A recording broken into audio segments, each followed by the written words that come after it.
अस्सलाम वालेकुम students and welcome to LNG academy. आज के इस लेक्चर में हम review exercise 1 question number 4 to question number 7 discuss करेंगे।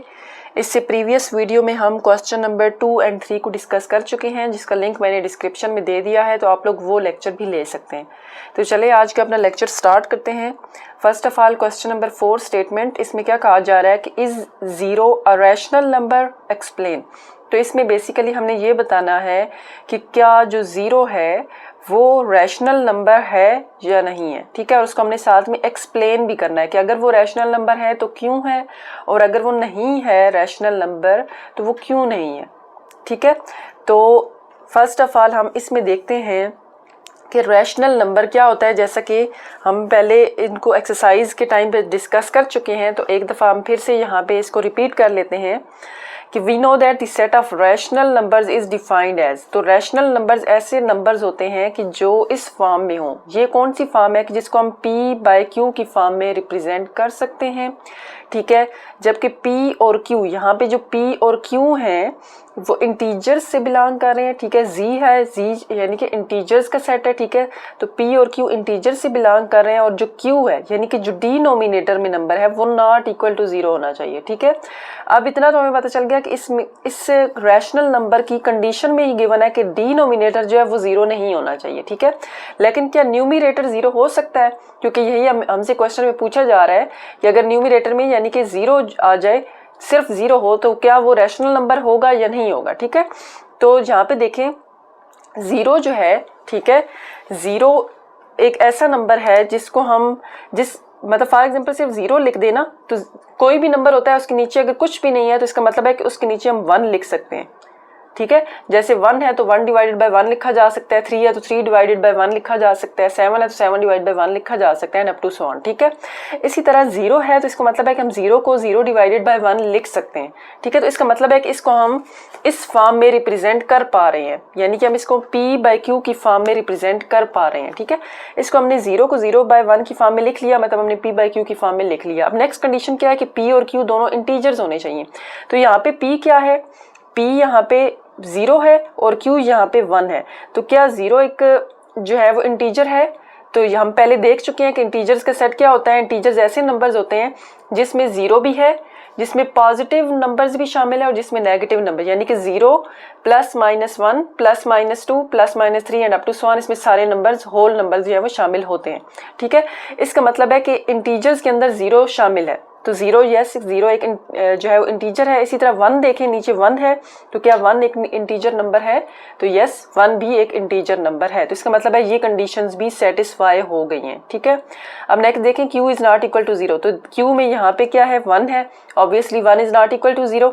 इसका मतलब है कि हम 0 को 0 डिवाइडेड बाय 1 यानी कि p डिवाइडेड बाय q की फॉर्म में रिप्रेजेंट कर सकते हैं, जबकि यहाँ पे जो p और q हैं यानी कि जो 0 और 1 है वो बिलोंग कर रहे हैं इंटीजर से, और q जो है वो नॉट इक्वल टू 0 है। इसका मतलब है कि जो 0 है वो रैशनल नंबर की डेफिनेशन को सेटिस्फाई कर रहा है। तो इसका मतलब है कि 0 एक रैशनल नंबर है, ठीक है। अब क्वेश्चन में हमने एक्सप्लेन करना है, तो यही जो बात हमने बोली है, जो यहाँ पे डेफिनेशन लिखी हुई है, उसको हम एक्सप्लेन कर देंगे कि ये कैसे एक रैशनल नंबर है, ठीक है। तो चले हम वो करते हैं। ओके, तो इसको हमने इस फॉर्म में जो है वो बता देना है स्टेटमेंट की फॉर्म में, कि जैसे कि अभी हमने देखा कि जो 0 है वो रैशनल नंबर है, तो हमने बता दिया कि yes 0 is a rational number. अब हमने एक्सप्लेन करना है कि वो क्यों है, तो उसकी वजह से हम बोलेंगे कि because it can be written in the form of p/q where p and q belongs to integers and q is not equal to 0। तो सिमिलर जैसे कि अभी मैंने एक्सप्लेन किया, डेफिनेशन जो है वो इंटीजर्स की यही है, उसको हमने सिर्फ स्टेटमेंट की फॉर्म में एक्सप्लेन कर दिया, ठीक है। कि 0 एक, इन्होंने पूछा था इज 0 अ रैशनल नंबर, तो हमने बताया कि yes 0 is a rational number. पहले हमने इसका आंसर दे दिया, ठीक है। फिर हमने एक्सप्लेन करना था, तो हमने एक्सप्लेन किया क्यों एक रैशनल नंबर है 0, because it can be written in the form of p/q, क्योंकि हम इसको p/q की फॉर्म में रिप्रेजेंट कर सकते हैं, और ये p और q यानी कि 0 और 1 जो है वो इंटीजर्स हैं, और q जो है यानी कि डिनोमिनेटर जहाँ पे जो है वो इज नॉट इक्वल टू 0, ठीक है। तो ओवरऑल हम क्या कहेंगे कि 0 इज अ रैशनल नंबर, ठीक है। नेक्स्ट क्वेश्चन है हमारा क्वेश्चन नंबर 5, जिसमें हमने बताना है state trichotomy property of real numbers, यानी कि जो ट्राइकोटमी प्रॉपर्टी है रियल नंबर्स की उसको हमने स्टेट करना है, यानी कि सिंपली हमने वो लिखनी है। हमने क्या लिखना है, ट्राइकोटमी प्रॉपर्टी जो है वो रियल नंबर्स की वो हमने लिखनी है। ठीक है, तो वो हम क्या करेंगे, हम ये पिछली वीडियोस में भी डिस्कस कर चुके हैं कि ट्राइकोटमी प्रॉपर्टी जो है वो कौन सी होती है। यहाँ पे देखें ट्राइकोटमी प्रॉपर्टी, ठीक है, तो ट्राइकोटमी प्रॉपर्टी एक ऐसी प्रॉपर्टी होती है for all a b belongs to real numbers either a is equal to b और a is greater than b और a is less than b, यानी कि कोई भी अगर हम रियल नंबर्स दो ले लेते हैं तो उनके दरमियान ये जो है वो इनमें से कोई भी एक जो है कंडीशन होल्ड करती है। फॉर एग्जांपल या तो a b के इक्वल होगा या a ग्रेटर होगा b से या फिर a लेस होगा b से। तो ऐसी प्रॉपर्टी जिसमें ये तीनों कंडीशंस पाई जाती हैं, ठीक है, यानी कि ट्राई है ना, तीन कंडीशन है, मतलब ट्राई की बात हो रही है, तो यहाँ पे इसलिए हम इसको क्या कहते हैं, ट्राइकोटमी प्रॉपर्टी है ये। ठीक है, तो हम इसको यहाँ पे अभी एक्सप्लेन कर देंगे। ओके, तो हमने सेम प्रॉपर्टी जैसे कि ट्राइकोटमी प्रॉपर्टी को हमने जो है वो बताना था। तो ट्राइकोटमी प्रॉपर्टी क्या होती है, हमने लिख दिया कि for all a b belongs to और इधर a is equal to b or a is greater than b or a is less than b. This is called the trichotomy property of real numbers. Okay. Okay, next question है हमारा question number 6. Find two rational numbers between 4 and 5.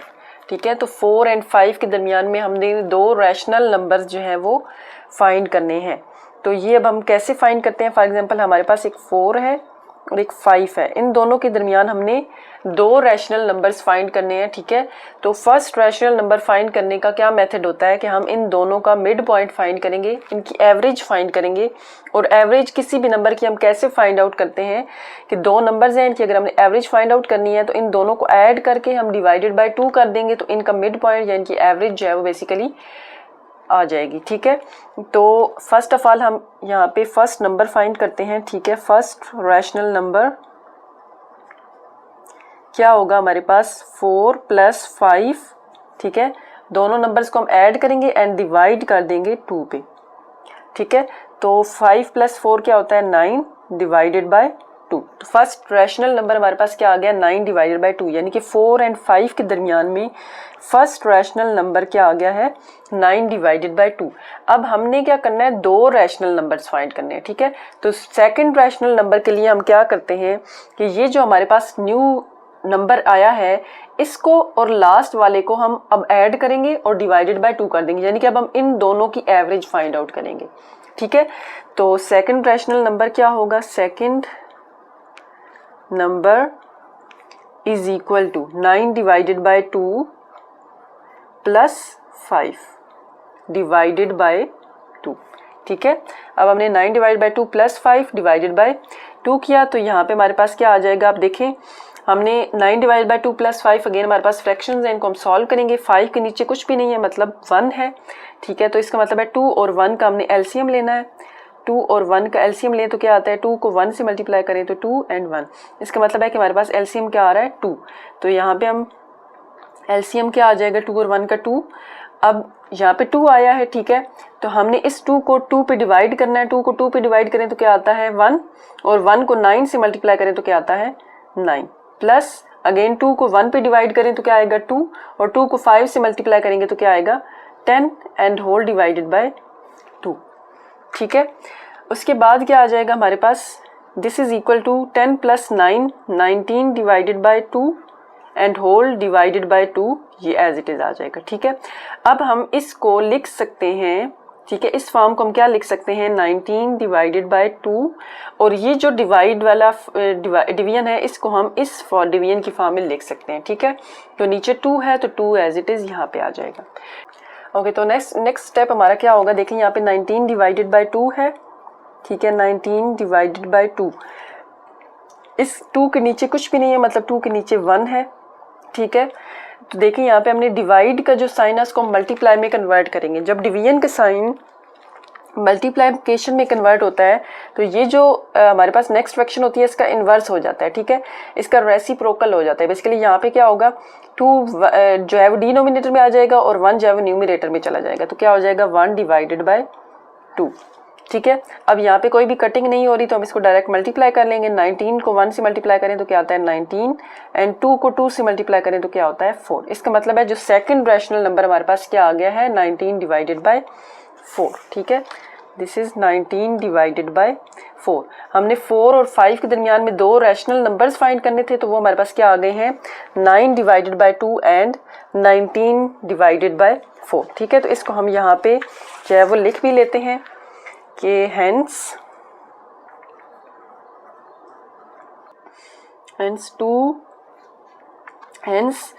two rational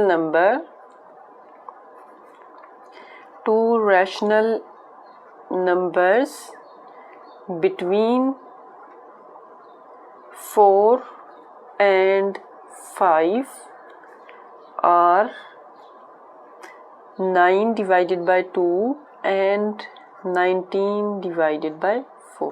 ठीक है, हमने क्या बता दिया कि hence दो रैशनल नंबर्स हमने किसके दरमियान फाइंड करने थे 4 एंड 5 के दरमियान। 4 एंड 5 वो क्या आए हैं 9 divided by 2 first rational number and 19 divided bye 4 second rational number. Next question है हमारा क्वेश्चन नंबर 7। तो इसमें हमें क्या कहा जा रहा है सिंप्लीफाई द फॉलोइंग। ठीक है, हमें 3 पार्ट्स गिवन हैं, उनको हमने सिंप्लीफाई करना है। ठीक है, तो फर्स्ट ऑफ ऑल देखें हमारे पास फर्स्ट पार्ट में क्या कहा जा रहा है 5th under root of x 15 y power 35 and z power 20। ठीक है, तो इसको हमने सिंप्लीफाई करना है। तो इसकी सिंप्लीफिकेशन हम कैसे करते हैं फर्स्ट ऑफ ऑल देखें यहाँ पे अंडर रूट के बाहर जो है वो 5 लिखा हुआ है। ठीक है, तो अगर सिर्फ अंडर रूट हो कुछ भी बाहर ना लिखा हो, ठीक है, तो इसकी वैल्यू होती है 1 डिवाइडेड बाय 2। ठीक है, अगर इस अंडर रूट के बाहर जो है वो अब क्योंकि 5 लिखा है ना तो 5 लिखा है तो इसका मतलब है कि इसकी क्या वैल्यू आ जाएगी 1 डिवाइडेड बाय 5। ठीक है, मतलब अगर 3 लिखा होगा तो 1 डिवाइड बाय 3 है, 4 लिखा होगा तो 1 डिवाइड बाय 4 आ जाएगा, 5 लिखा है तो 1 डिवाइडेड बाय 5 आ गया। ठीक है, अब हम क्या करते हैं कि इस अंडर रूट 5 को इसकी जगह पे हम 1 डिवाइडेड बाय 5 पावर में जो है वो लिख देते हैं। ठीक है, तो यहाँ पे हमारा फर्स्ट स्टेप क्या आ जाएगा x की power 15 y power 35 and z power 20 ये एज इट इज़ आएगा और इस अंडर रूट 5 की जगह पे हम 1 डिवाइडेड बाय 5 जो है वो लिख देंगे। ठीक है, ओके, नेक्स्ट स्टेप हमारा क्या होगा देखें यहाँ पे ये 15 है ये मल्टीप्लाई हो रहा है 1 डिवाइड बाय 5 के साथ, यहाँ पे 35 भी 1 डिवाइड बाय 5 के साथ मल्टीप्लाई हो रहा है और 20 भी, तो हम इसको 1 बाय 1 लिख लेते हैं। x की power 15 multiply by 1 divided by 5 y power 35 multiply by 1 divided by 5 and whole divided by z power 20 multiply by 1 divided by 5। ठीक है, अब नेक्स्ट देखें यहाँ पे क्या होगा ये 5 15 से कैंसिल हो सकता है, 5 को 1 से मल्टीप्लाई करें 5 को 3 से मल्टीप्लाई करें 15, 5 को 1 से मल्टीप्लाई करें 5 को 7 से मल्टीप्लाई करें 35, 5 को 1 से मल्टीप्लाई करें 5 को 4 से मल्टीप्लाई करें तो 20। तो यहाँ पे क्या आ जाएगा x की पावर 3 को 1 से मल्टीप्लाई करें 3, x की पावर 3 बच रहा है, y की पावर यहाँ पे क्या बच गया 7। ठीक है, एंड डिवाइड में हमारे पास क्या बचा है z की power 4 and this is our required answer. Okay, next part है cube root of 27 power 2x। ठीक है, तो अब इसमें हम फर्स्ट ऑफ ऑल देखें यहाँ पे 27 है ना, तो 27 की हम फैक्टराइजेशन कर सकते हैं। ठीक है, तो फर्स्ट ऑफ ऑल हम 27 को फैक्टराइज करते हैं। ठीक है, 2 का टेबल नहीं जाता तो 3 को 9 से मल्टीप्लाई करें 27, 3 को 3 से मल्टीप्लाई करें 9 एंड 3 को 1 से मल्टीप्लाई करें तो 3। इसका मतलब है कि 27 के फैक्टर्स क्या बन रहे हैं 3 की पावर 1 2 एंड 3 की पावर 3। ठीक है, इसका मतलब है कि 27 की जगह पे क्या आ जाएगा 3 की पावर 3 और ये बाहर वाली power 2x as it is आएगी। ठीक है, और यहाँ पे हमारे पास क्या है क्यूब रूट है। अब अगेन जैसे कि हमने पिछले पार्ट में किया है यहाँ पे क्यूब रूट है ना, तो अगर सिर्फ अंडर रूट हो तो 1/2 आता है। ठीक है, अब यहाँ पे क्यूब रूट है तो इसका मतलब है इसकी क्या वैल्यू आएगी 1 डिवाइडेड बाय 3। तो इसकी जगह पे हम 1 डिवाइड बाय 3 लिखते हैं। यहाँ पे देखें 3 की पावर 3 है और बाहर 2x है। ठीक है, तो 3 को 2 से मल्टीप्लाई करें तो क्या आ जाएगा 3 की power 3 multiply by 2 is 6x and cube root की जगह पे क्या आ जाएगा यहाँ पे 1 डिवाइडेड बाय 3। ठीक है, नेक्स्ट देखिए हमारे पास नेक्स्ट स्टेप क्या होगा। अब यहाँ पे जो 6x है वो मल्टीप्लाई हो रहा है 1 डिवाइडेड बाय 3 के साथ। ठीक है, तो हम क्या लिखते हैं 3 की पावर 6x जो है वो मल्टीप्लाई हो रहा है 1 डिवाइडेड बाय 3 के साथ। तो यहाँ पे देखिए इसकी कटिंग हो सकती है, 3 को 1 से मल्टीप्लाई करें 3, 3 को 2 से मल्टीप्लाई करें तो 6। तो हमारे पास 3 की पावर में क्या बच गया, यहाँ पे 2x है और मल्टीप्लाई हो रहा है 1 के साथ। तो 2x को मल्टीप्लाई करेंगे 1 के साथ तो क्या आ जाएगा 2x, and this is our required answer. Okay, next part number 3, 6 into 3 की power n plus 2 divided by 3 की power n plus 1 minus 3 power n। Again हमने इसको सिंप्लीफाई करना है, ठीक है।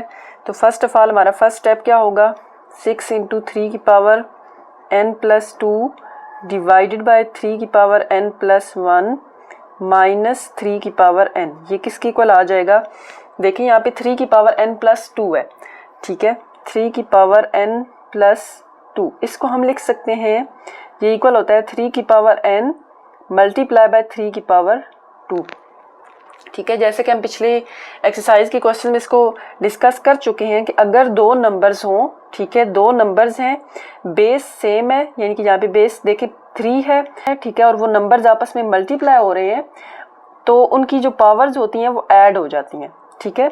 दो नंबर्स हैं, जैसे कि उनकी बेस जो है वो सेम है, जैसे यहाँ पे 3 है, ठीक है, यहाँ पे भी 3 है, यहाँ पे भी 3 है, तो इनकी बेस सेम है, ये दोनों नंबर्स आपस में मल्टीप्लाई हो रहे हैं, तो इनकी पावर जो है वो ऐड हो जाती हैं, तो 3 की पावर n प्लस 2 आ जाता है, ठीक है। अगर हम इस स्टेप से इधर जा सकते हैं तो इसका मतलब है इधर से इधर भी आ सकते हैं। अभी हम क्या कर रहे हैं, अभी हम इसको इस फॉर्म में लिखेंगे, ठीक है, यानी कि तोड़ के लिख देंगे पावर को। जैसे 3 की पावर n प्लस 2 है ना, तो उसको हम तोड़ के लिखेंगे, 6 एज इट इज आएगा, और यहाँ पे 3 की पावर n प्लस 2 की जगह पे हम क्या लिख देंगे, 3 की पावर n इंटू 3 की पावर 2 डिवाइडेड बाय, अगेन यहाँ पे भी हम यही काम करेंगे, 3 की पावर n प्लस 1 है तो क्या आ जाएगा 3 की पावर n इंटू 3 की पावर 1 माइनस 3 की power n as it is आ जाएगा, ठीक है। उसके बाद देखिए यहाँ पे 6 मल्टीप्लाई बाय 3 की पावर n मल्टीप्लाई बाय, यहाँ पे देखें 3 का स्क्वायर है, तो 3 का स्क्वायर क्या होगा, 3 multiply bye 3 which is 9 divided bye, यहाँ पे देखें 3 की पावर n है, यहाँ पे भी 3 की पावर n है, तो हम 3 की पावर n कॉमन ले सकते हैं, ठीक है। 3 की पावर n कॉमन आ जाएगा तो अंदर क्या बचेगा, 3 की पावर n बाहर आ गया, अंदर क्या बचा 3 की पावर 1 माइनस 3 की पावर n बाहर आ गया, तो अंदर क्या बच गया यहाँ पे 1, ठीक है। अब यहाँ पे देखें 3 की पावर n है, 3 की पावर n, ये दोनों आपस में कैंसिल हो सकते हैं, ठीक है। 3 की पावर n को हमने कैंसिल कर दिया, बाकी हमारे पास क्या बचा, यहाँ पे 9 को 6 से मल्टीप्लाई करें तो क्या आता है, ठीक है, 9 को अगर हम मल्टीप्लाई करें 6 से तो आंसर क्या आ रहा है 54, ठीक है। तो इसका मतलब है यहाँ पे क्या आ जाएगा 54 डिवाइडेड बाय 3 की पावर 1 क्या होता है 3 माइनस 1, ठीक है। तो क्या आ जाएगा 54 divided by 3 minus 1 is 2, and 54 को अगर हम 2 पे डिवाइड कर दें, ठीक है, 54 डिवाइडेड बाय 2 तो ये क्या आ जाएगा 27, ठीक है, 27, and this is our required answer.